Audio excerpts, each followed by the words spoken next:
신부님 어떻게 하면 행복하면 됩니까? 10가지를 제가 말씀을 드리겠습니다. 첫 번째, 운동해라. 이게 건강이 최고입니다. 여러분들 하느님 이렇게 믿는다고 열심히 기도한다고 건강해집니까? 천만에요. 운동해야 돼. 운동. 스트레칭을 하든 수영을 다니든 30분을 걷든. 근데 내가 이 평창에 살고 있는데 시골 사람들보다 도시 사람들이 더 오래 살아요. 왜 더 오래 살까요? 운동해서. 여러분 운동하십시오. 혹시 여기 몸 아픈 분들 성당에 나가면 나을까? 물론 하느님이 은총 주면 낫죠. 그 전에 운동부터 하세요. 뼈 아픈 분들 수영장 다니세요. 몸 아픈 분들 여기저기 결린 분들 스트레칭 하십시오. 벤자민 플랭클린이라는 사람이 있어요. 미국의 독립의 그 선언문을 기초한 사람이에요. 이 사람이 유명한 말을 했으면 여러분 많이 들었어요. 재산을 잃으면 조금 잃은 거고, 명예를 잃으면 반 잃었고, 건강을 잃으면 다 잃었다. 다 잃는 거예요. 아프면은 다 소용없어요. 다 소용없어요. 그러니까 운동해라.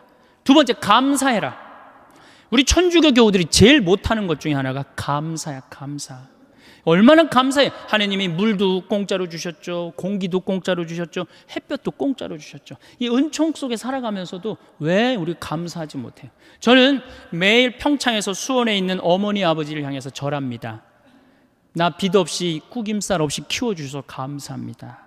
또 여러분들 제 목소리 좋죠?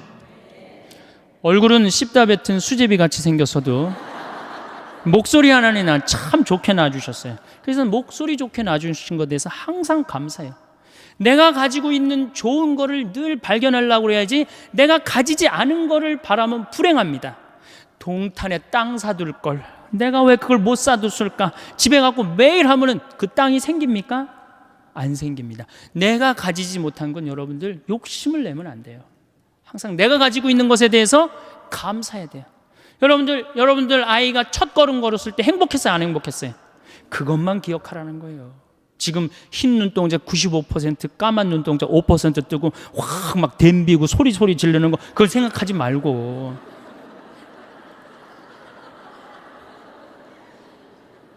세 번째, 대화해라. 대화해라. 정말로 우리가 대화가 필요합니다. 이제 100년 동안 살 거예요. 여러분들 100년 동안 살 거기 때문에 이 대화가 꼭 필요합니다. 나하고 정신적으로 맞는 사람과의 대화, 이게 굉장히 중요해요. 물론 남편이면 가장 좋죠. 아내면 가장 좋죠. 남편과 아내가 안 된다면 성당에 영적으로 깊은 사람들이 분명히 있을 거예요. 그런 사람하고 친분을 가지세요. 밥 한 그릇 사줘가면서라도 투자하셔야 돼요. 여러분들 인생을 위해서 밥 한 그릇 사줘가면서 깊은 대화를 나눌 수 있는 그런 사람을 많이 가지고 있으면 있을수록 여러분들은 행복하게 살 수 있어요. 맨날 십자가의 길 20번 하루에 내가 해리라 그런다고 행복한 게 아니에요. 네 번째, 공부해라.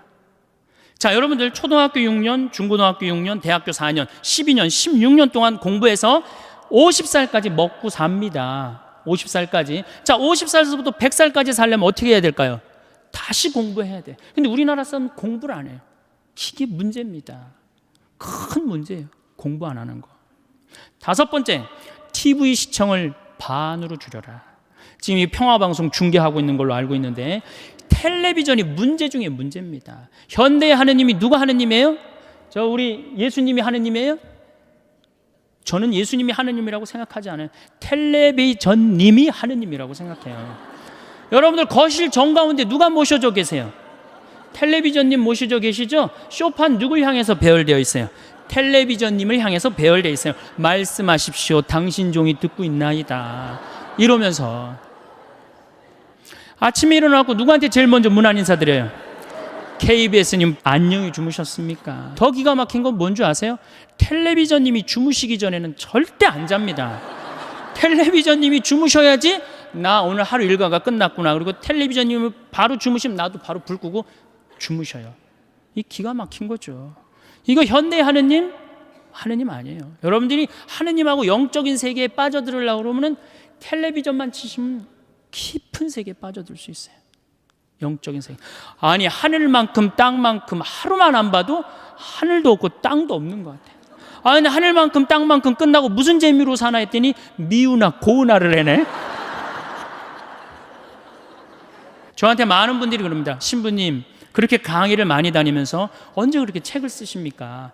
텔레비전만 안 보면 책 쓸 시간, 친구하고 대화할 시간, 공부할 시간 얼마든지 있어요. 근데 우리가 텔레비전에 하루에 3시간, 4시간 매달려 있어요. 그러니 우리의 영혼이 망가지는 거예요. 여러분들 정말로 행복하고 싶으시면 텔레비전을 치시고 그 시간에 공부하고 운동하고 감사하고 대화하시는 거예요.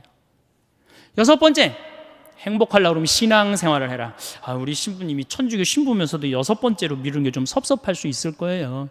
그래도 어쨌든 6번째, 신앙생활을 해라. 이게 우리 천주교가, 제가 욕 많이 했지만 그래도 괜찮은 종교입니다. 우리 천주교가, 내가 내 동창 신부 중에 죽산성지 있죠? 죽산성지 옛날에 그 본당 신부로 있었는데, 할머니 한 분이 30년 동안 개신교, 옆에 있는 개신교 다니다가 어느 날 개종을 했어요. 개종을 해갖고 성당을 또 열심히 다니는 거예요. 네 할머니가 다리가 딱 부러졌어요.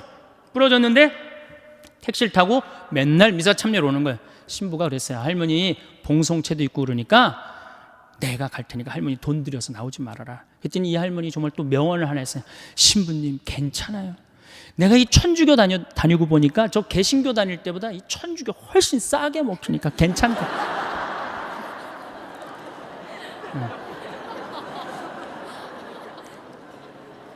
여러분들, 우리가 하느님께 의지하고 살아갈 때 마음의 평화를 누립니다. 여러분들이 세상 것에 자꾸 의지하면요 완전히 망가집니다.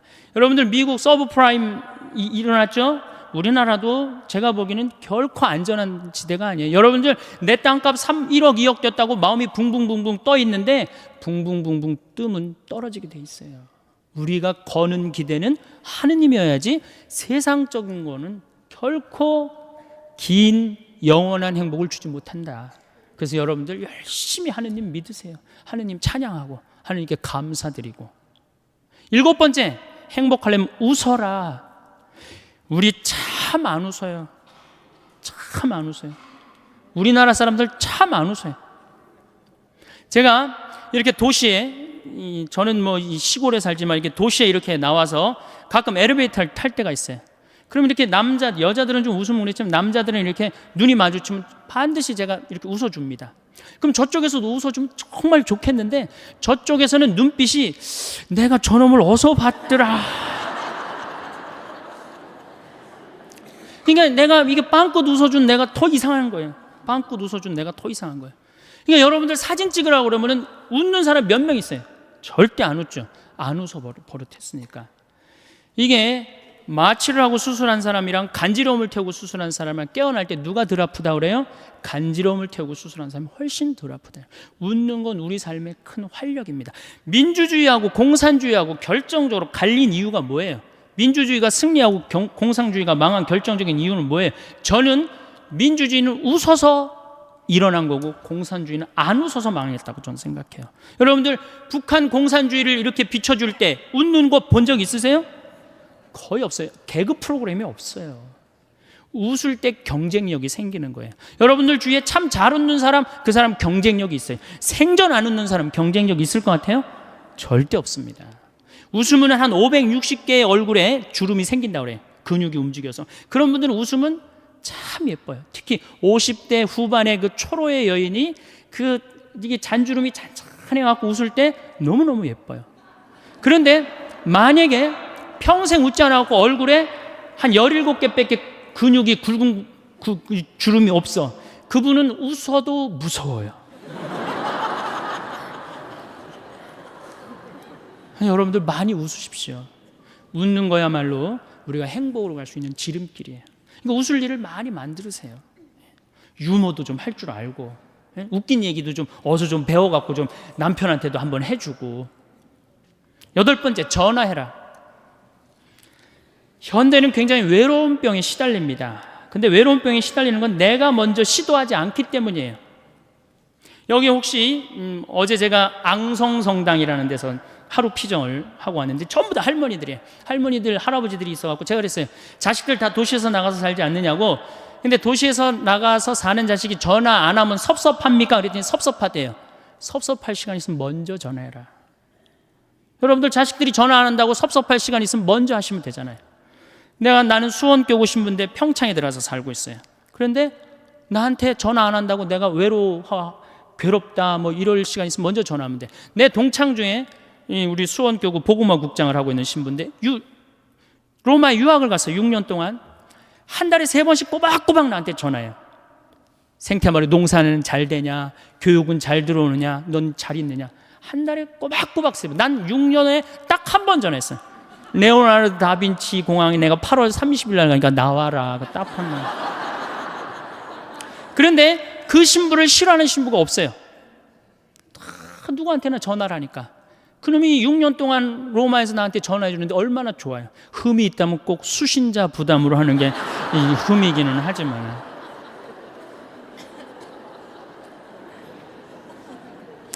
아홉 번째, 자기 자신에게 친절해라.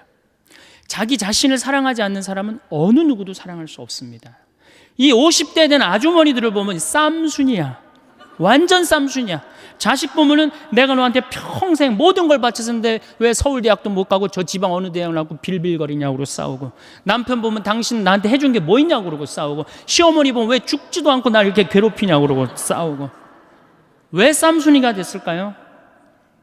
그 이유는 자기가 행복하지 않기 때문에. 저는 저한테 참 잘합니다. 잘하려고 노력해요.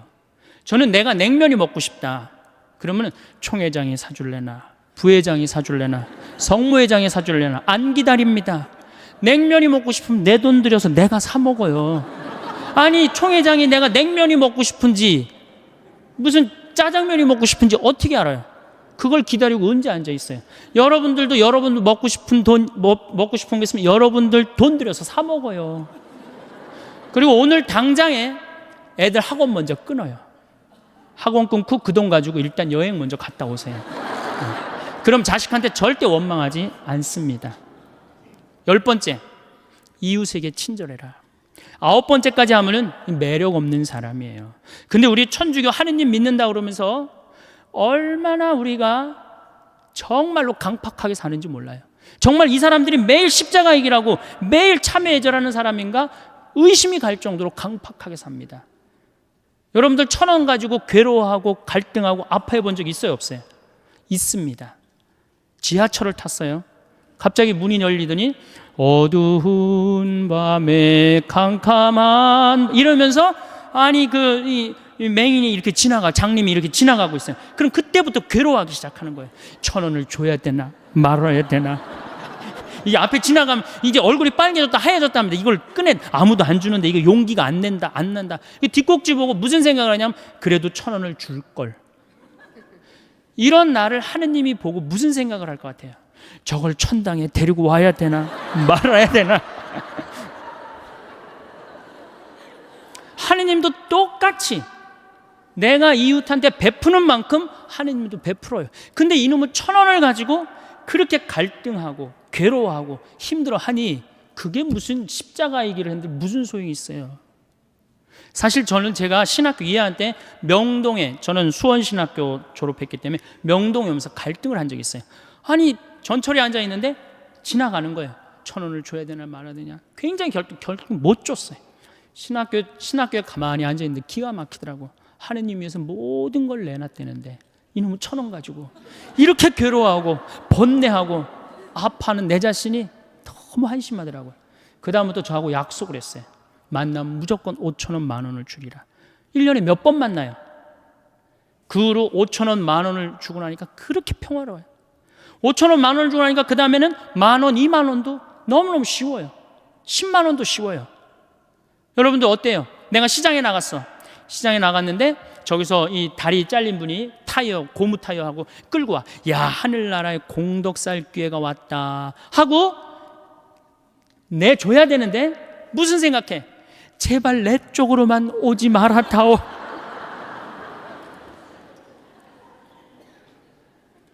그런 내가 정말로 행복한 사람이겠어요?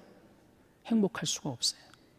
저는 교황님의 말씀이, 요한 바오로 2세 말씀이 정말로 현대인들한테 중요한 의미를 주고 갔다고 생각해요.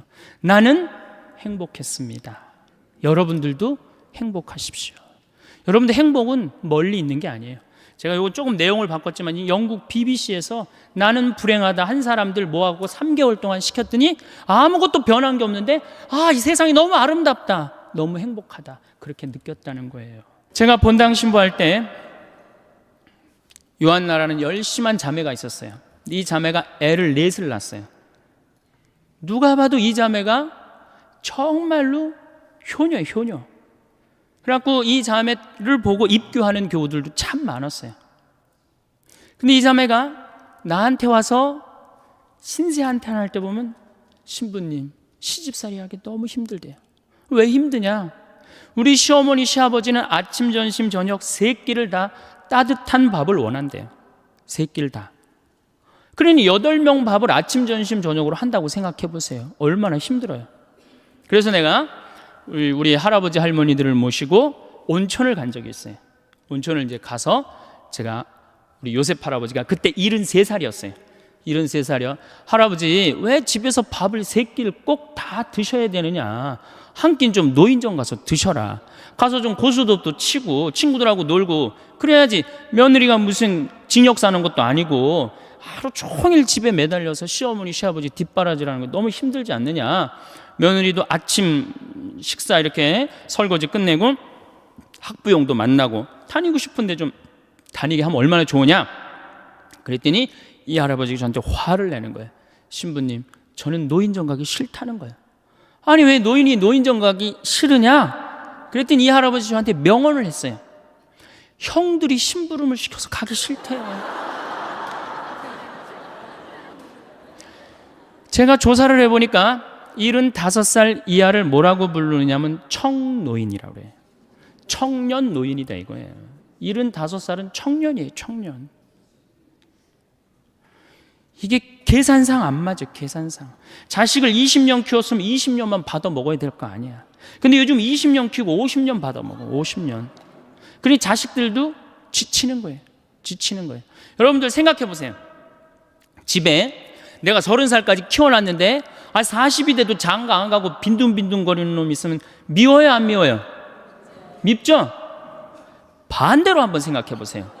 아니, 우리 엄마가 8, 90이 됐는데 죽지도 않고 그냥 뒷방에서 빈둥빈둥거리면 자식은 믿겠어요, 안 믿겠어요? 이게 여러분들만 이게 안 죽는 게 문제가 아니라 우리 신부들도 안 죽는 게 문제입니다. 우리 신부들도 안 죽어요. 제가 신부 될 때 수원교회 은퇴사제가 딱 한 분이 계셨어요. 근데 지금 19분이에요. 이분들이 우리 은퇴금을 다 썼어요. 지금 우리 은퇴사제들 제가 보기에는 한 80으로 늘려야 되지 않을까. 이탈리아는 실질적으로 이런 일이 있습니다. 93살 먹은 본당 신부님이 은퇴를 안 하는 거예요. 왜냐하면 신부는 은퇴하면 찾아오는 사람이 누가 있어요? 1년만 찾아오고 그 다음부터 아무도 안 찾아옵니다. 그러니까 이 신부님이 하여튼 정신이 오락가락하면서도 은퇴를 안 하는 거예요. 얼마나 정신이 오락가락하느냐, 이 장례 때 이게 장례인지 혼배인지 헷갈리는 거예요. 네. 그러니까 장례 때 혼배 강론하고 혼배 때 장례 강론하고 주교님이 머리가 아픈 거예요. 그래서 주교님이 하루는 이 신부님을 찾아가서 신부님, 은퇴를 그렇게 하라고 그러셔도 은퇴도 안 하고 그러니까 내가 보좌 신부 하나 보내줄 테니까 웬만한 건 보좌한테 맡기고 신부님은 좀 주일 미사만 그렇게 하시라고. 신부님이 보좌를 준다니까 너무너무 좋잖아. 이태리는 한 신부님이 3성당을 맡고 그러거든요. 너무너무 좋으니까 이제 보좌를 기다렸는데 보좌가 딱 왔는데 70살짜리를 보낸 거야. 정말로 문제죠. 자, 왜 제가 늙는다는 것은 70이 되고 80이 돼도 돌아가시지 않는 건 큰 축복입니다. 큰 축복임에도 불구하고 우리나라에는 축복이 아닙니다. 이렇게 오래 살 줄 모르고 있는 돈 없는 돈 누구한테 다 줘버렸어요? 자식한테 다 줘버렸어요. 나이를 먹으면 3가지가 문제예요. 첫 번째 몸이 아프고, 두 번째 친구가 없고, 세 번째 돈이 없어요. 60년 70년 쓰면은 눈도 잘 안 보이고 귀도 잘 안 들리고 허리도 아프고 자꾸 짜증이 나죠. 여기저기 아프니까 짜증이 나고 신경질을 자꾸 부리게 됩니다. 여러분도 한번 생각해 보세요. 70, 80이 됐으면 머리도 하얗고 얼굴도 쭈글쭈글한데 웃어도 현찬을 판국에 거기다 신경질 부리고 짜증 부리면 어느 며느리가 좋아하겠어요? 기가 막히잖아요. 젊은 사람들은 나이 먹은 분들의 고통을 모릅니다. 뭐 때문에 힘들어하는지. 나이를 먹으면 제일 먼저 어디에 문제가 와요? 이에 문제가 옵니다. 어금니가 빠져요. 치과에를 이렇게 가보면 의사가 하는 말이, 할머니 틀니로 하려면 300만 원, 걸으려면 500만 원, 임플란트로 하려면 3천만 원입니다. 그 돈 있어요 없어요? 이렇게 오래 살 줄 모르고 있는 돈 없는 돈 자식들한테 다 줘버렸는데. 그러니까 이제 설 얼마 전에 설이 지났잖아요. 설 한 달 전에 아들한테 전화를 합니다. 얘야, 내가 요즘 이가 아파갖고 소화도 안 되고 골도 아프고 잠도 안 온다. 그럼 이 아들이 딱 알아들어야 되는데, 여기 지금 40대 되신 분들, 여러분들 어머니 아버지 이 어금니 몇 개 빠진 거 아는 분들 계세요? 없습니다. 그러니까 이 아들이 뭐라고 그러냐, 어머니 소금으로 양치하세요. 그래요. 소금으로. 헬 이빨이 있어야지 해든지 말든지 해야지. 아들은 모르는 거, 어머니 어금니가 있는지 없는지. 그래갖고 이제 2주 전에 이제 아들이 어머니 이 없으신 거 아니에요? 제가 해드릴게. 이러면 참 마음이 편안하겠는데 소금으로 해려니 이제 속이 끓는 거죠. 한 번 또 전화를 합니다. 내가 요즘 이가 더 아파갖고 소화도 안 되고 정말로 잠도 안 온다. 어머니 왜 내 말을 이렇게 안 들으세요? 소금으로 하라니까. 그래갖고 설날을 갖고 용돈을 주고 가는데 딱 10만 원을 딱 주고 가면은 이게 이제 우라통이 터지는 거예요. 어디 가서 얘기하긴 창피하고 자식 욕먹이는 것 같고 자기 자존심 상하고. 누굴 찾아오냐면 본당 신부를 찾아옵니다. 신부님, 내 말 좀 들어보세요. 그러면 이 할머니들이 내 말 좀 들어보라고 그러면은 아들이 이 안 해준 얘기만 하면 제가 다 알아들어요. 근데 이제 70, 80 된 할머니들이 내 말 좀 들어보라고 그러면 꼭 어디서부터 시작하냐면 대동아 전쟁부터 이제 시작을 해요. 거기부터 이제 시작을 해야지 이제 마음이 풀리는 거예요. 신부님, 내가 대동아 전쟁에 시집을 와갖고 노숙갈 뺏긴 얘기, 공출 당한 얘기, 뭐 시집살이 한 얘기, 그래갖고 신부님이 이제 해방이 됐어요. 해방. 이빨 얘기 나오려면 아직 멀었어. 이제 해방된 거예요. 해방. 네. 그래갖고 좀 살만했더니 글쎄 6.25가 터지지 않았어요. 1.45태 때 고생한 얘기. 그리고 이제 53년부터 62년까지 똥구멍이 찢어지게 가난한 얘기를 합니다. 할머니, 똥구멍이 찢어지게 가난한 게 뭐예요? 신부님, 말도 마십시오. 전쟁 끝나고 먹을 거 아무것도 없는데 9월에 이제 추수를 하면 먹을 게 2월에 떨어진다는 거예요. 보리는 5월에 피는데 이 식구는 한둘도 아니고 이게 다 먹고 살아야 되는데 먹을 게 어디 있어? 그러니까 풀뿌리 캐서 먹고 산 나물 캐서 먹고, 이제 그것도 이제 모자라면은, 배가 고프 모자라면 제일 요깃거리가 소나무 껍질이래. 안에 속껍질. 그걸 이렇게 껍질을 벗겨갖고 말리면은 이제 물기가 말라지면 그거를 갈아갖고 국에다 넣어서 먹는데요. 그럼 그렇게 배가 부르대요. 근데 이 소나무 껍질이 야채랑 과일의 섬유질하고는 질적으로 틀립니다. 이거는 들어가면은 수분이 쫙쫙 빠져갖고 딱딱하게 굳는 거예요. 그래갖고 대장에 가면 돌덩어리가 되는 거예요. 소나무 껍질이. 그러니까 이게 딱딱한 돌덩어리를 빼내니 똥구멍이 찢어지는 거죠. 똥구멍이 찢어지게 가난하게 고생한 얘기. 그래갖고 논 팔고 소 팔고 이렇게 해갖고 내가 내 자식을 이렇게 키워놨는데 나 늙었다고 이렇게 내 이해 하나 해주지 않는다고. 신부님, 나 인생 헛살았다. 불행한 거죠. 불행한 거죠. 인생 헛살았다. 신부님, 억울해서 못 살겠다. 그 얘기를 합니다. 자, 이렇게 몸이 아파요. 그 다음에 친구가 없어요.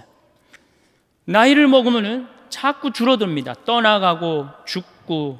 그리고 내가 한번 친구한테 얻어먹었으면 그 다음에 또 사야 되는데 내가 돈이 없어. 그러면은 안 만나게 되는 거예요. 자꾸 자신감이 없고 방안이 있는 거예요. 그러니까 우리나라 노인들은 너무너무 불쌍한 거예요. 외롭고.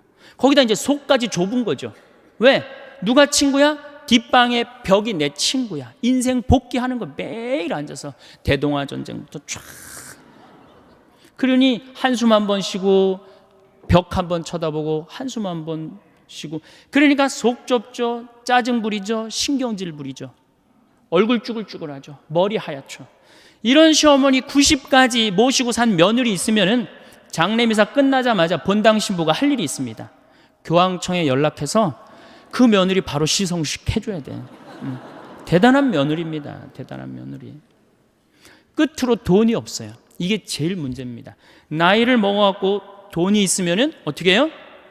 절대 괄시 안 받습니다. 근데 돈이 없으니까 한 60, 70까지는 효심으로 하지만 80, 90 넘어가면 효심으로 못 합니다. 그땐 사랑으로 해야 되는데 우리는 사랑도 없어요. 사랑도. 제가 이 불란서 쌍젤리제 거리를 이렇게 밤에 가보니까 거기에 쫙 있는 분들이 할머니들밖에 없어요. 할아버지들밖에. 와인 한 잔 시켜갖고 탁 팔짱 끼고 나와서 음악 듣고 집시들이 연주하면 1유로 탁 내고. 젊은 사람 하나도 없어요. 젊은 사람. 작년에는 제가 재작년이네, 오스트리아 비엔나를 갔다 왔어요. 갔다 왔는데 거기 비올라 공부하는 친구랑 제일 맛있는 음식점이 시청 근처래요. 그래서 거기 가서 먹자. 17명이 밥을 먹는데 15분이 할머니, 할아버지. 2명만 젊은 사람이야. 야, 젊은 사람이 다 어디 갔느냐? 신부님, 제가 밥 먹고 젊은 사람이 있는 데를 알려드리겠습니다. 밥을 먹고 공원을 딱 갔는데 거기에 젊은 애들이 우유 하나, 빵 조각 하나로 전심을 때우는 거예요. 그 젊은 애들 천재. 우리나라 명동은 어떻습니까? 누구 천재예요? 이게 뭐가 잘못된 거죠. 젊은 애들이 돈을 벌었어요. 사회를 위해서 공헌한 게 있어요. 근데 이 정말로 평생 이 나라를 위해서 공헌하고 돈 벌고 자식 키운 할머니, 할아버지는 명동에서 찾아볼 수 없고 젊은이만 득실득실하니 이 나라 거꾸로 가는 거 아니에요? 우리나라 노인들은 어디 가면 볼 수 있어요? 파고다 공원에 가면 볼 수 있어요. 완전히 거꾸로 돼 있는 거예요. 완전히. 그러니까 이게 문제죠. 여러분들 뭔가 심각한 걸 못 느껴요? 우리 사회가 이게 뭔가 뒤집어져도 완전히 뒤집어진 거 못 느끼세요? 자식들한테 그렇게 잘해주는 나라 없어요. 일본만 해도 대학 들어가면 아버지가 손을 잡고 은행에 갑니다. 누구 이름으로 대출받아요? 아들 이름으로 대출받습니다. 그래갖고 얘가 대학을 졸업하면 자기 월급에서 갚는 거예요. 근데 우리는 장가갈 때까지 다 해줘. 1억 7천이 들어간대요. 그러니까 있는 돈 없는 돈 다 주고 난 다음에 그냥 죽으면 서로 속편하고 상당히 좋은데 다 주고 난 다음에 안 죽는단 말이야. 50년 동안 안 죽어요. 반평생, 반백년. 이 소중한 인생을 우리는 다 날린단 말이야. 그러니까 우리나라는 행복지수가 178개국 중에 102개국, 102등이에요. 경제는 세계 10위라고 그러는데 행복지수는 왜 100등이 넘어갈까요? 태어나자부터 공부하죠. 입시지옥에 시달리죠. 부모들은 아파트에, 애 학원비에, 등록금에, 노인들은 있는 돈 없는 돈 자식들한테 다 줘갖고 행복하지 않아요. 그럼 정말로 성당에 오면 행복하냐? 여러분들 성당에 오면 어떻게 행복하세요? 제가 항상 이렇게 강의를 다닐 때 보면 이 이상한 대답이 나와요. 이 지금과 같은 대답이. 저는 그렇게 생각하지 않아요. 천주교 컨셉은 우울이에요. 천주교 컨셉은 행복이 아니에요. 천주교 컨셉은 우울입니다. 개신교는 찬양, 기쁨, 감사, 영광, 알렐루야, 아멘이에요. 근데 우리 천주교는 참회의 절, 양심 성찰, 봄판공, 가을판공, 십자가의 길, 요즘 지내는 사순식이야. 이 컨셉은 우울입니다. 우울. 우리는 우울해야 돼. 우울해야 돼. 우리는 기쁘면 안 돼요. 성당 나오면 기쁠 게 뭐 있어요? 우선 여러분들을 부르는 용어 자체가 참 여러분들 보면 전 참 신앙의 신비를 많이 느껴요. 용어 자체가 뭐냐? 신자야. 이거 뜻을 풀이하면 믿을 신의 놈자자예요. 그럼 신자 여러분 그러면 뭐라고 그러는 거예요? 믿는 놈들 여러분 이러는 거예요. 그래도 좋고 행복하다고 이렇게 성당에 꽉 찬 거 보면 성령의 역사가 아니면 불가능하죠. 개신교는 뭐라고 부릅니까? 성도라고 그래요. 거룩한 무리 여러분, 믿는 놈들 여러분, 거룩한 무리 여러분. 틀리지 않아요? 예? 뭔가 여러분들 제가 21세기는 서비스의 시대, 웰빙의 시대라고 하는데 서비스가 되지 않는 공동체는 망하게 돼 있어요. 그런데 이게 믿는 놈들 여러분 그러고 있으니, 개신교는 성도 여러분 이러고 있는데, 불교는 불자라고 그래요. 불자, 부처님의 아들. 그래서 불자님이 가능한 거예요. 절에는 불자님 그러죠? 부처님의 아드님. 여러분들 신자님 이런 소리 들어본 적 있어요? 들어본 적 없죠? 그러니까 이 불자님들은 이런 극 서비스를 받으니까 시주를 하면 얼마를 하느냐? 한 번 하면 10만 원에서 100만 원 합니다. 거룩한 무리들은 한 번 하면 1만 원에서 10만 원 합니다. 믿는 놈들은 1,000원만 하면 되는 거야. 그러니까 천주교 교우들 헌금 안 낸다고 욕할 필요 하나도 없다는 거예요. 정말로 우리 교회가 교우들을 정말로 감동을 시켜주고 서비스를 해준다면은 전 교우들 헌금 많이 된다고 믿습니다. 네. 그래서 이 로리 베리 존슨이라고 최고 경영자 CEO라는 책을 쓴 개신교 미국의 그 컨설팅 회사 사장이 있어요. 그분이 예수님이 서비스의 CEO라는 거예요. 섬김의 CEO. 예수님이 이 세상에 오셔서 뭐라 그랬어요? 나는 섬김을 받으러 온 것이 아니라 섬기러 왔다. 마태복음 20장에 나오는 얘기예요. 또 마태복음 23장에 너희 중에 높은 자리에 앉고 싶으면 어떻게 해라? 낮은 자리에 가서 섬겨라. 이게 예수님이 마지막 날 그것도 모자라서 최후의 만찬 때 내 뜻을 이 친구들이 모르면 어떻게 할까? 마지막으로 보여주신 행동이 제자들의 발을 씻겨주는 거예요. 종이 돼서 섬긴 거예요. 내가 너희들을 섬겼듯이 너희들도 서로 어떻게 해라? 섬겨라. 그런데 우리는 섬기는 모습을 어디 가도 볼 수가 없어요. 우리 교회는 명령하고 통치하고 다스리는 면이 훨씬 큽니다. 섬기는 것보다는. 저는 얼마 전에 개신교 목사님들 헌금 무슨 세금 안 낸다고 막 큰 교회들 막 두들겨, 저기 막 언론에서 그랬죠? 막 두들겼죠? 그런데도 거기에 3만 명 5만 명 왜 맨날 올까요? 와서 행복하기 때문에. 내가 목사님이 그러는 거 상관없어요. 내가 와서 너무너무 행복해. 너무너무 기뻐. 그들은 일주일 내내 스트레스를 받아도 교회 가면 그 스트레스를 다 풀어. 근데 우린 일주일 내내 스트레스 받아도 성당 가도 또 스트레스 받는 경우가 많다 이거예요. 신부님 강론이 참, 뭐 저도 신부지만은 좀 그렇죠? 네.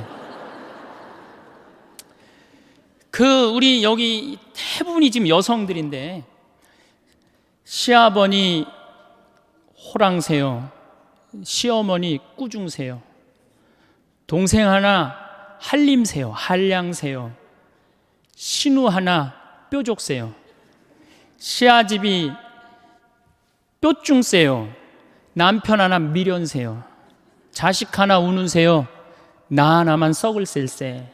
이 며느리들이 이렇게 스트레스를 받고 살아요. 귀 먹어서 3년이요, 눈 어두워서 3년이요, 말 못해서 3년이요.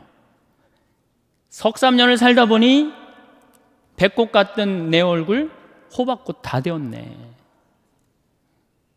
3단 같던 내 머리 비사리 춤이 다 되었네. 비단 같던 내 고운 손결 오리발이 다 되었네. 이게 우리 며느리들의 아픔이고 고통이에요. 그래갖고 그냥 스트레스를 받아갖고 주일날 하루 이렇게 와서 좀 앉아서 위로를 받고 박수도 치고 좀 이게 좀 이렇게 좀 하려고 그러는데, 우린 시작할 때부터 어떻게 해요? 미사 시작할 때부터 내 탓이요, 미치는 거죠. 이게 안 미치겠어요, 여러분들?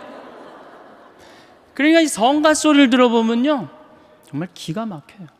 이게 우울의, 우리 천주교 우울의 이 표상이 이 성가인데, 그 중에 최고의 성가가 주여 임하소서예요. 얼마나 정말로 우울하게 부르는지 몰라요. 주여 임하소서. 기쁠 게 뭐 있어요. 그냥. 개신교는 4분의 3박자로 부릅니다, 이 노래. 주여 임하소서 내 마음에 암흑에 헤매는 한 마리 양을, 이렇게 부르잖아요. 근데 우리는 이거를 청승을 떨면서 불러요.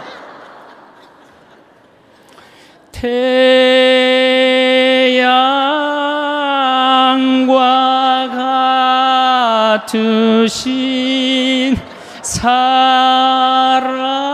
이거 뭐 여기에 무슨 뭐 찬양이 있고 경배가 있고 영광이 있어요. 그러니까 미사하고 나면 힘이 하나도 없는 거야. 일주일 내내 스트레스 받고 성당에 와서도 완전히 그냥 뭉개지고 가는 거예요. 그러니까 제 말은 천주교의 기본 컨셉은 우울이다 이거예요. 우울. 그럼 우울의 극치가 있어요. 성지순례입니다. 이게 우리 천주교 성지순례 이게 많이 바뀌어야 되는 건데 5월이나 9월 달에 성지순례를 가요. 그렇죠? 5월이 얼마나 계절이 예뻐요. 장미 만발하고 정말 꽃 철쭉 막 펴 있고 얼마나 이게 가슴이 막 이렇게 봄처녀 이렇게 뛰듯 뛰어요. 그래서 성지순례를 가요. 9월 달에 코스모스 만발할 때 성지순례를 갑니다. 그리고 레지오에서 이제 성지순례를 가요. 관광버스를 타고 가는 거예요. 하늘은 파랗고 정말 만물이 이제 뭐 생동하는 계절에 성지순례를 가는데 마음에 맞는 자매하고 또 같은 차에 타게 됐어. 옷도 예쁘게 입고 막 돈 이렇게 주머니도 차고 이렇게 간식도 찾는데 레지오 단장이 딱 보니까 이거 너무 들떴어. 우리 기본 컨셉은 우울인데. 그럼 이제 버스에 올라올 때 하면 바로 묵죽 끄내라 그래. 묵죽. 그래갖고 이 고통의 신비를 이제 시작하네. 뭐 예수님 뭐 가시관 쓰심을 묵상합시다. 뭐 두들겨 맞으심을 묵상합시다. 뭐 피땀 흘리심을 이렇게 오단하고 나면요 하늘이 파랗게 뭐가 지금 파래. 지금 예수님이 지금 십자가에 올라갔다 내려왔는데 그것만 해도 제가 보기엔 충분해요. 그런데 이제 솔매를 이제 성지순례를 가면 이 또 누가 사회자가 김대건 신부님의 생애를 또 읽기 시작하네. 이게 또 그걸 이제 구구절절히 읽으면 관광버스 안에 한숨 소리가 이제 나오는 거야. 에휴, 우리 신부님, 불쌍한 신부님. 그래갖고 이제 신부님이 이제 조선에 이제 부제 때 이제 이렇게 입국을 해서 보니 참 조선교회가 기가 막히잖아요. 신부 없이 39년에 다 돌아가셨으니 목자 없이 몇 년을 지낸 거예요. 성사를 했나, 미사를 영했나, 세례를 받았나. 그런데 빨리 내가 이 신부님들을 모셔와야 되겠다. 배를 타고 떠나는데요 12m짜리 배를 타고 떠납니다. 어부들이 김대건 신부님이 해양법을 아는 줄 알았어요. 근데 김대건 신부님은 저쪽으로 가면 중국일 거다. 그리고 떠난 거예요. 그러니 고생을 얼마나 했겠어요. 정말 대단한 분이죠. 그래갖고 그냥 20일 동안 먹지도 못하고 난파를 당합니다. 노도 떨어지고 뭐 닷도 그냥 없어지고 하여튼 기적으로 이제 상황에 도착해갖고 신부님 서품을 받고 다시 돌아오죠. 똑같이 고생을 하는데 왔는데 제주도네.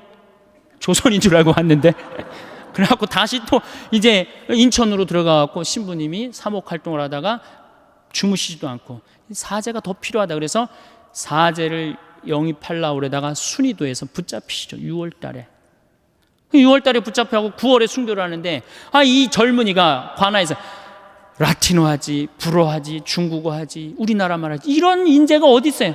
그러니까 회유를 해도 신부님, 우리 대장 예수님 이러면서 교우들 보아라. 난 이제 하늘나라로 간다. 이렇게 굳건한 신앙을 가졌으니 신부님을 때리죠. 때리니까 6월에서 9월에 순교하니 여름을 지나잖아요. 허벅지에 구더기가 나고 그냥 정말로 고생을 하죠. 그런데 여러분들은 뭐 하는 거냐? 이렇게 훌륭한 신앙 성도를 모시고 사는데 주일미사를 제대로 나오냐? 선교를 제대로 하냐? 그럼 교우들은 또 고개 팍 숙이고 우울 컨셉으로 나가는 거죠. 자, 장하다 순교자 합시다. 장하다 장성, 그러니까 장례차가 가는 거야. 관광버스가 아니라. 그러다 어느 사이에 이제 그렇게 하다 보면 성지에 도착을 합니다. 그러면 시키지 않아도 십자가의 길 알아서 해요. 이제 십자가의 길 끝나고 밥을 먹는데 이 사회자, 이 단장이 보기엔 좀 미안하다면 1년에 한 번 나오는 건데 술을 먹이기 시작해요. 한 잔씩 먹으라고. 갈 때는 거룩한데 올 때는 이상한 모습이 나옵니다. 갈 땐 분명히 장하다로 갔는데 올 땐 차차차로 오는 거예요. 이게 우리 한국 천주교의 모습이에요. 한국 천주교의 모습. 개신교는 처음부터 거룩하게 가서 끝까지 거룩하게 옵니다. 중간에 뭐 노래하고 박수치고 춤추고 없어요. 왜? 이미 교회에서 다 했기 때문에 이건 성지순례로 끝나는 거예요. 우리는 한 번도 한 적이 없어. 이제 1년에 유일하게 한 번 스트레스 풀 수 있는 시간은 돌아오는 길이야. 그 시간은 광란의 시간이 돼야지 스트레스를 푸는 거예요. 미치는 거죠. 통제가 안 돼요. 그 시간에는. 보면 화장실 갈 때도 춤추고, 제가 이렇게 성지순례 다닐 때마다 저 사람이 저런 끼가 있는 줄은 꿈에도 몰랐다. 그런 사람 참 많아요. 1년 내내 고개 숙이고 다니니까 얌전한 줄만 알았지. 제가 하여튼 그 초년도에 어느 본당에 보좌신부를 했었어요. 보좌신부를 했는데 굉장히 13,000명 본당이었어요. 7개 꿀이야. 이제 그 성지순례, 여성 꾸리아가 성지순례라는데 관광버스가 10세대가 가는 거예요. 10세대가. 근데 이제 보좌신부랑 가고 싶은 거예요. 꼬시는 거예요. 신부님, 우리랑 성지순례 가요. 난 싫습니다. 그때만 해도 대단했거든요. 요즘은 좀 덜하지만. 왜 가기 싫습니까? 아니, 갈 땐 거룩한데 올 땐 너무 정신이 없어서 난 싫다. 걱정하지 말고 그런 일이 있어도 우리가 막아주겠다. 네, 알겠습니다. 갔어요. 갈 땐 정말 거룩하게 가더라고요. 근데 올 때는요, 이게 장난이 아니에요. 이 아파트 촌에 있었던 성당인데 젊은 엄마들인데, 아니 내리자마자부터 술을 박스로 먹더니 올라서서 취해갖고 그 복도 사이에 나와갖고 막 관광버스 춤을 추는 거예요. 막 오르니까 젊은 보좌신부랑 춤을 추고 싶은 거예요. 끌고 나가려고 그러는데 단장님들이 막았어요. 좀 맨 앞자리에 앉았고. 결국은 끌려 나갔어요. 저는 춤출 줄 모릅니다. 신부님 걱정하지 마세요. 우리가 다 알아서 할 테니까. 어떻게 알아서 해요? 내 손을 붙잡더니 막 추는 거예요. 한 5분 정도 이제 자매님들하고 춤을 춰갖고 이제 들어오려고 그랬더니 어딜 들어가니 오늘은 안 된다. 내 이 양복 뒷덜미는 힘이 왜 이렇게 좋아? 그러니까 갈 때는 자매님들인데 올 때는 아줌마로 변합니다. 아줌마로. 그래갖고 좀 앞에서 막 춤을 추면 저 뒤에서 뭐라고 그러냐? 야, 니네만 신부님 데리고 놀지 말고 뒤로 좀 보내. 앞에서 뒤까지 그냥 통제가 안 돼요. 통제가. 근데 저는 충분히 이해를 해요. 아니, 더 심하게 놀아도 전 된다고 생각해요. 더 심하게. 어쨌든 경찰이 뭐 있다 그래도 앉지도 않아요. 보라고 그러고 막. 그런데 성당 도착 2km 전에 기적이 일어납니다. 누가 갑자기 마이크를 잡더니 하늘에 계신 우리 아버지 이러면요, 자기 자리로 다 뛰어들어가. 알아서. 난 하늘에 계신 우리 아버지가 그렇게 전능한지 그때 알아봐요.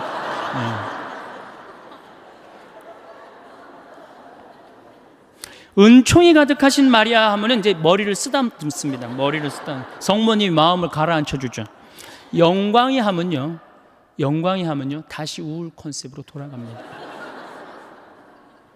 아니, 누가 하느님을 믿으면서 그렇게 우울하라고 그랬어요? 누가 하느님을 매일 성체를 영하면서 누가 그렇게 우울하게 살라고 그랬어요?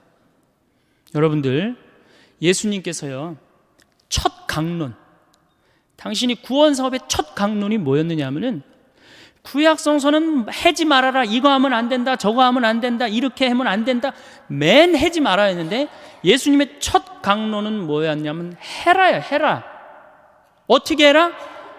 행복해라. 첫 강론이 산상설교예요. 행복해라. 마음이 가난한 사람들 행복해라. 마음이 온유한 사람들 행복해라. 마음이 깨끗한 사람들. 첫 강론이 행복해라라는 강론이면 예수님이 우리에게 주고 싶었던 건 뭐였을까요?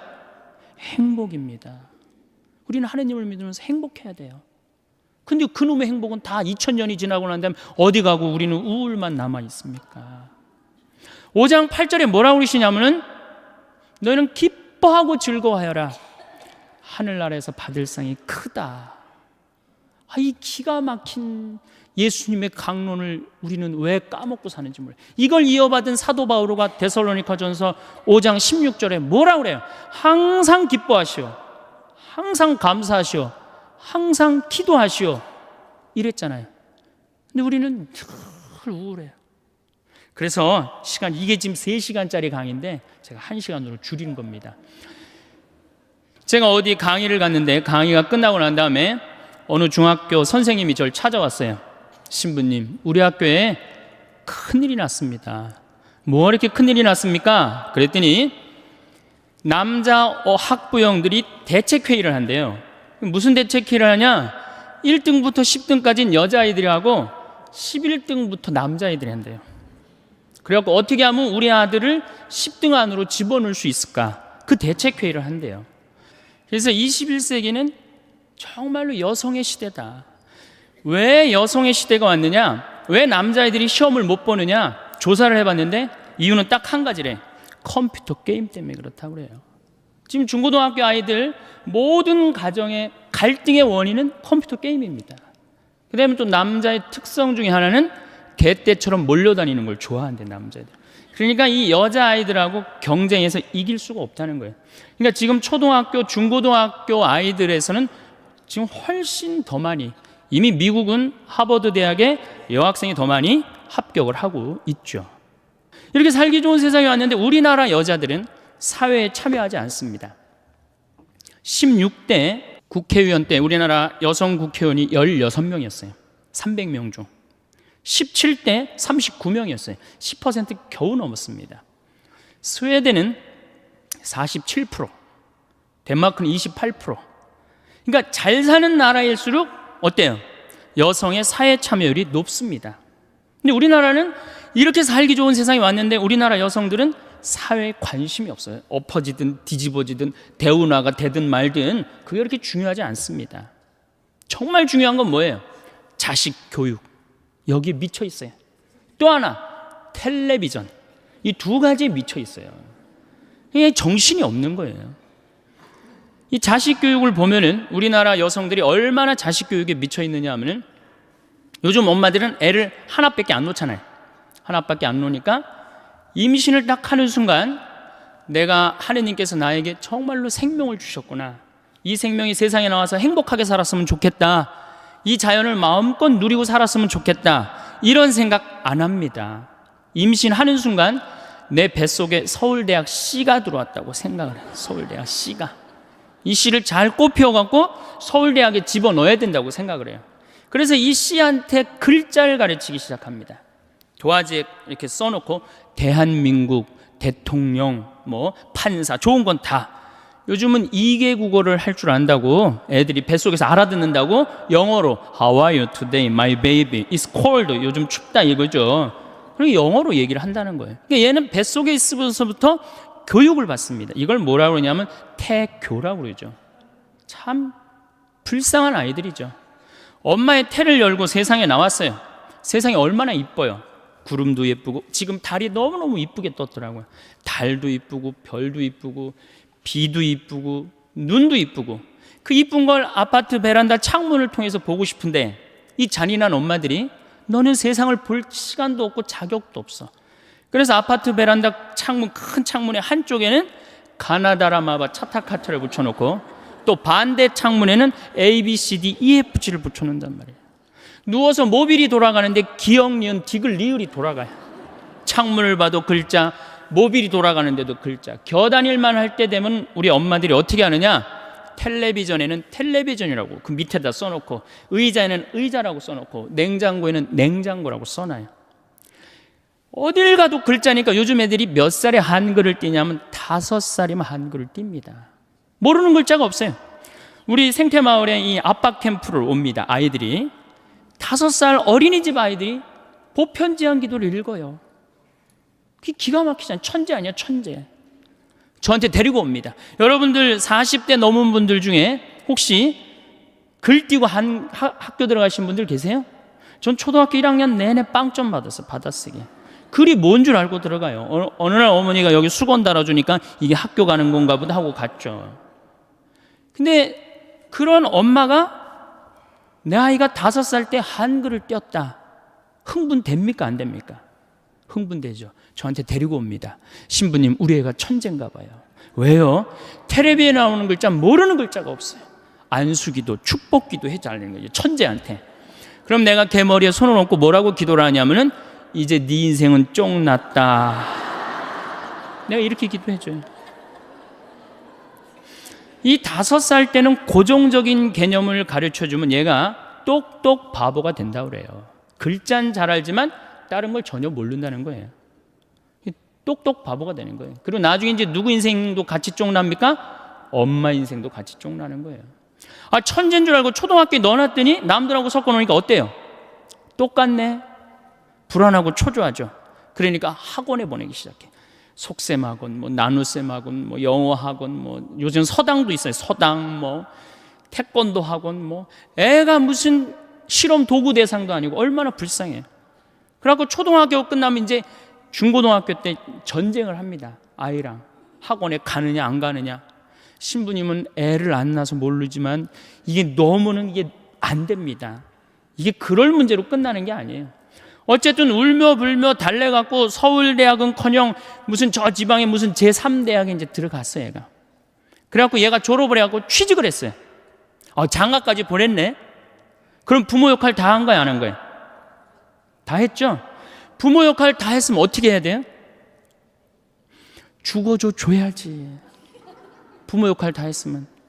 근데 이 21세기에 정말 심각한 문제는 뭐예요? 안 죽는 거예요. 이게 안 죽어요. 대개 장례미사 할 때 보면 90세입니다. 재수 없으면 100살까지 산다는 얘기예요, 여러분들 전부 다. 많은 분들이 지금까지 누군가를 위해 살아왔습니다. 가족을 위해, 일을 위해, 주변 사람들을 위해 자신의 시간과 에너지를 아낌없이 쏟아부었습니다. 그렇게 살아온 날들이 헛되지 않았고 그 덕분에 소중한 것들을 지켜낼 수 있었습니다. 하지만 이제는 조금 다르게 생각해 볼 필요가 있습니다. 내가 원하는 것, 내가 좋아하는 것, 내가 행복해지는 일에 더 많은 관심을 가져도 괜찮습니다. 아니, 그래야만 합니다. 남을 위해서만 살던 삶에서 벗어나 나를 위해 살아가는 용기를 내야 할 때입니다. 그것이 이기적인 것이 아니라 오히려 나를 지키고 나를 사랑하는 사람들과 더 건강한 관계를 유지할 수 있는 방법입니다. 누군가를 위해 살았던 시간이 아깝다는 말이 아닙니다. 다만 이제는 나를 위한 시간도 가져야 한다는 것입니다. 나를 위해 무언가를 한다는 것은 사치가 아닙니다. 맛있는 음식을 먹고 가보고 싶었던 곳에 가고 배우고 싶었던 것을 배우는 일은 삶을 더 풍요롭게 만들어줍니다. 많은 분들이 이런 일들을 미루며 살아왔습니다. 나중에 하면 되지. 지금은 아니야. 이건 나한테 너무 과한 거 아닐까 하는 생각들이 머릿속을 채웠습니다. 하지만 그 나중은 언제일까요? 내일이 올지, 다음 달이 올지, 내년이 올지 아무도 장담할 수 없습니다. 지금 이 순간이 가장 중요합니다. 지금 내가 먹고 싶은 것을 먹고, 가고 싶은 곳에 가고, 하고 싶은 일을 하는 것이 진짜 삶을 사는 방법입니다.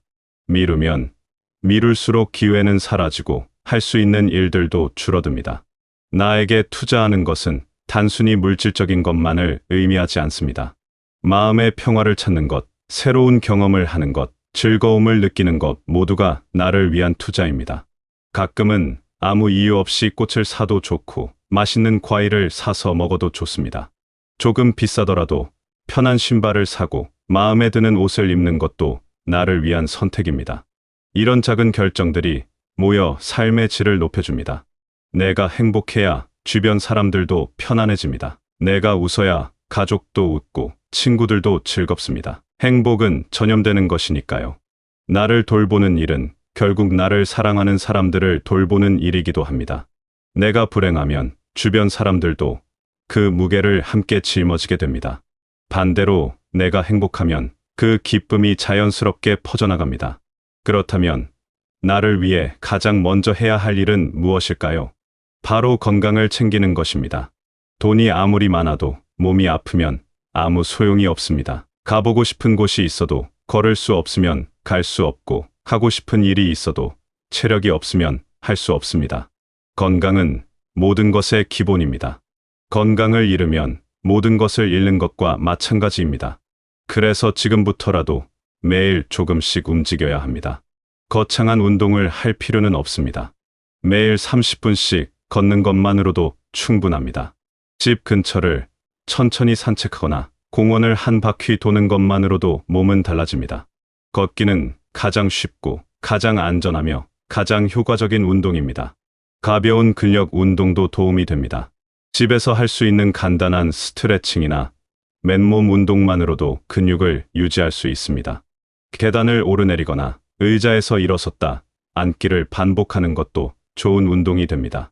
중요한 건 매일 규칙적으로 하는 것입니다. 한 번에 많이 하려고 하지 말고 조금씩 꾸준히 하는 것이 훨씬 효과적입니다. 몸이 건강해지면 마음도 건강해집니다. 움직이고 나면 기분이 좋아지고 잠도 잘 오고 식욕도 좋아집니다.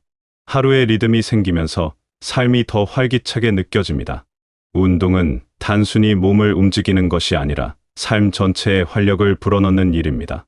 식사도 중요합니다. 혼자 먹는다고 대충 먹지 말고 제대로 챙겨 먹어야 합니다. 세 끼를 규칙적으로 먹고 영양소를 골고루 섭취하는 것이 중요합니다. 특히 단백질을 충분히 먹어야 근육이 유지됩니다. 고기, 생선, 달걀, 콩류 등을 매 끼니마다 적당히 먹는 것이 좋습니다. 채소와 과일도 빠뜨리지 말아야 합니다. 몸에 필요한 비타민과 미네랄을 공급해 주기 때문입니다. 물도 자주 마셔야 합니다. 목이 마르지 않아도 의식적으로 물을 마시는 습관을 들이면 건강에 큰 도움이 됩니다.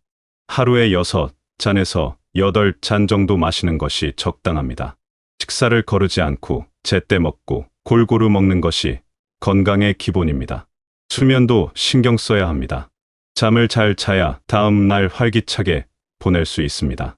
밤에 잠이 오지 않는다면 낮에 더 많이 움직이고 저녁에는 자극적인 것을 피하는 것이 좋습니다. 정해진 시간에 자고 일어나는 규칙적인 생활이 수면의 질을 높여줍니다. 잠자리에 들기 전에 핸드폰을 보거나 TV를 보는 것도 수면에 방해가 됩니다. 침실을 어둡고 조용하게 유지하고 편안한 온도를 유지하는 것도 중요합니다. 건강을 챙기는 일은 지금 당장은 귀찮고 힘들게 느껴질 수 있습니다. 하지만 이것이야말로 미래의 나를 위한 가장 확실한 투자입니다. 앞으로 10년, 20년을 어떻게 보낼지는 지금 내가 어떻게 몸을 관리하느냐에 달려 있습니다. 건강만큼이나 중요한 것이 관계입니다. 사람은 혼자 살 수 없습니다. 함께 이야기하고 웃고 시간을 보낼 사람이 필요합니다. 그런데 관계는 저절로 유지되지 않습니다. 자연스럽게 만나는 일이 줄어들고 서로 연락하는 횟수도 줄어듭니다. 이럴 때 누군가가 먼저 손을 내밀어야 합니다. 그 사람이 바로 여러분이 되어야 합니다. 기다리기만 해서는 아무것도 바뀌지 않습니다. 먼저 연락하는 것이 부담스럽게 느껴질 수 있습니다. 괜히 폐를 끼치는 건 아닐까, 상대방이 귀찮아하는 건 아닐까 하는 걱정이 앞섭니다.